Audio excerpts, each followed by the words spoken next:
Team India యువ opener Shubman Gill కు ఊహించని షాక్ తగిలింది. 2026లో భారత్ వేదికగా జరగనున్న టీ20 వరల్డ్ కప్ కోసం బీసీసీఐ ప్రకటించిన 15 మంది సభ్యుల జట్టులో గిల్ కు చోటు దక్కలేదు. గత కొంతకాలంగా టీ20లో గిల్ ఫామ్ ఆందోళనకరంగా ఉంది. రీఎంట్రీ తర్వాత ఆడిన 15 మ్యాచ్ల్లో కేవలం 291 పరుగులు మాత్రమే చేశాడు. ఇందులో ఒక్క హాఫ్ సెంచరీ కూడా చేయలేకపోవడం గమనార్హం. ఇటీవల సౌతాఫ్రికాతో జరిగిన టీ20 సిరీస్లోనూ పేలవ ప్రదర్శన చేశాడు. ఆడిన 3 మ్యాచ్ల్లో కేవలం 32 పరుగులు చేశాడు. గాయం కారణంగా చివరి 2 మ్యాచ్లు ఆడలేదు.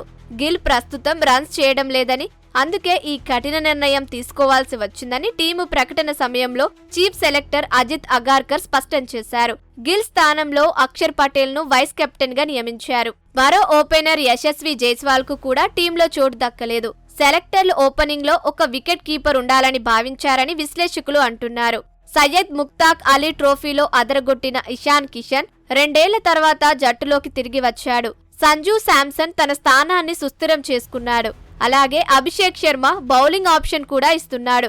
దీంతో జైస్వాల్ కంటే అతనికే ఎక్కువ ప్రాధాన్యం లభించినట్లు తెలుస్తోంది. అంతేకాకుండా ఇటీవలే సయ్యద్ ముక్తాక్ అలీ ట్రోఫీ సమయంలో జైస్వాల్ తీవ్రమైన గ్యాస్ట్రో ఎంటెరిటిస్ సమస్యతో ఆసుపత్రిలో చేరాడు. ఇది అతని సెలెక్షన్ పై కొంత ప్రభావం చూపి ఉండవచ్చు. ప్రస్తుతానికి జైస్వాల్ ను మెయిన్ స్క్వాడ్ లో కాకుండా స్టాండ్ బై లో ఉంచే ఆలోచనలోనూ బీసీసీఐ ఉన్నట్లు సమాచారం.